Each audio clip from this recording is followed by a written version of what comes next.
Here's a prokaryotic cell. Cells need to make energy to live. Metabolic reactions help a cell make energy. This is oxidative phosphorylation in plain English. What is oxidative phosphorylation? Oxidative phosphorylation is the process where microbes oxidize nutrients to produce ATP.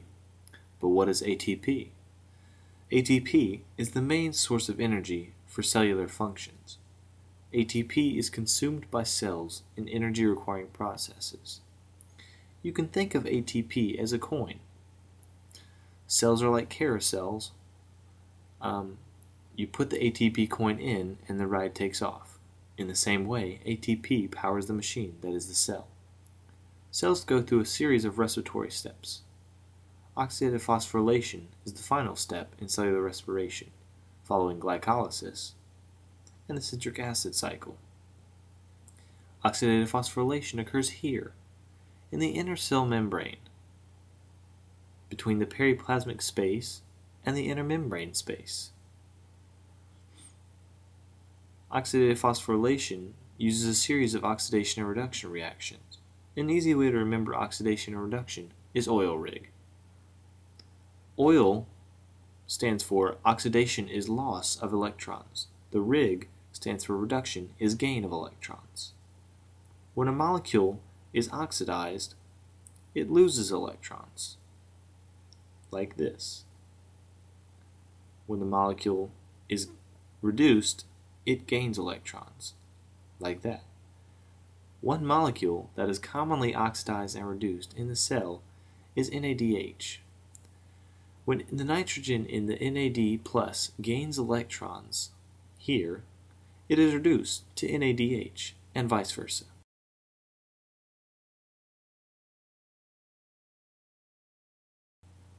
The overall process of oxidative phosphorylation involves electron donors, electron acceptors, ADP and ATP. An electron donor starts the process. An electron acceptor is needed to finish the process. ADP must be present. The products of the process are ATP, an oxidized electron donor, and a reduced electron acceptor. Commonly, NADH is an electron donor and oxygen is an electron acceptor.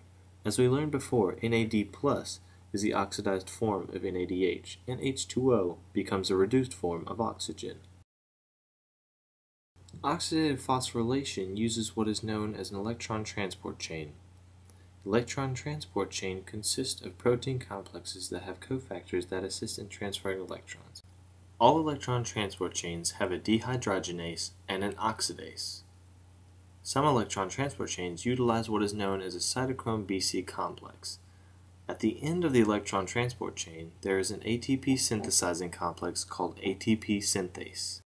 The purpose of an electron transport chain is to produce energy in the form of ATP. The electron transport chain moves electrons in order to create a proton gradient. When the proton gradient is large enough, the protons pass through ATP synthase and into the cell, creating energy. Heme and iron sulfur centers are common helper molecules called cofactors that assist in moving electrons through the electron transport chain. Okay, so let's go through a sequence of events in the electron transport chain. First, the electron donor is oxidized by dehydrogenase. As the electrons pass through dehydrogenase, protons move from the cytoplasm up to the periplasm. The electrons are then passed to quinone, an assistant in the electron transport chain.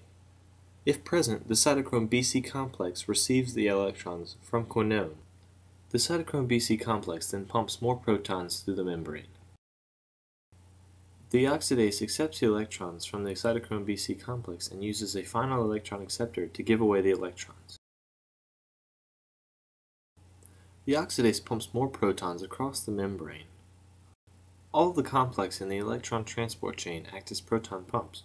A proton gradient is established by the movement of the electrons through the electron transport chain. The cell likes to have equal concentrations of protons on the inside and out, so protons must move inside the cell. These protons move through ATP synthase. ATP synthase is like a machine that makes ATP. Finally, ATP, our energy source, is made.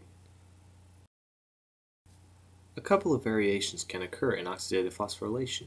There can be different electron acceptors and different electron donors, but the process is essentially the same. Some cells do not have a cytochrome BC complex. In this case, the electrons just move from the quinone to the oxidase. The oxidative phosphorylation process can also be affected by the amount of oxygen present. The amount of oxygen can determine the number of protons pumped for each electron.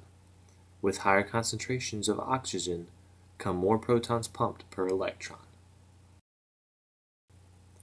Oxidative phosphorylation produces the most ATP of all the respiratory pathways. It is very beneficial to cells that have electron transport chains because cells need ATP to function. This has been oxidative phosphorylation in plain English.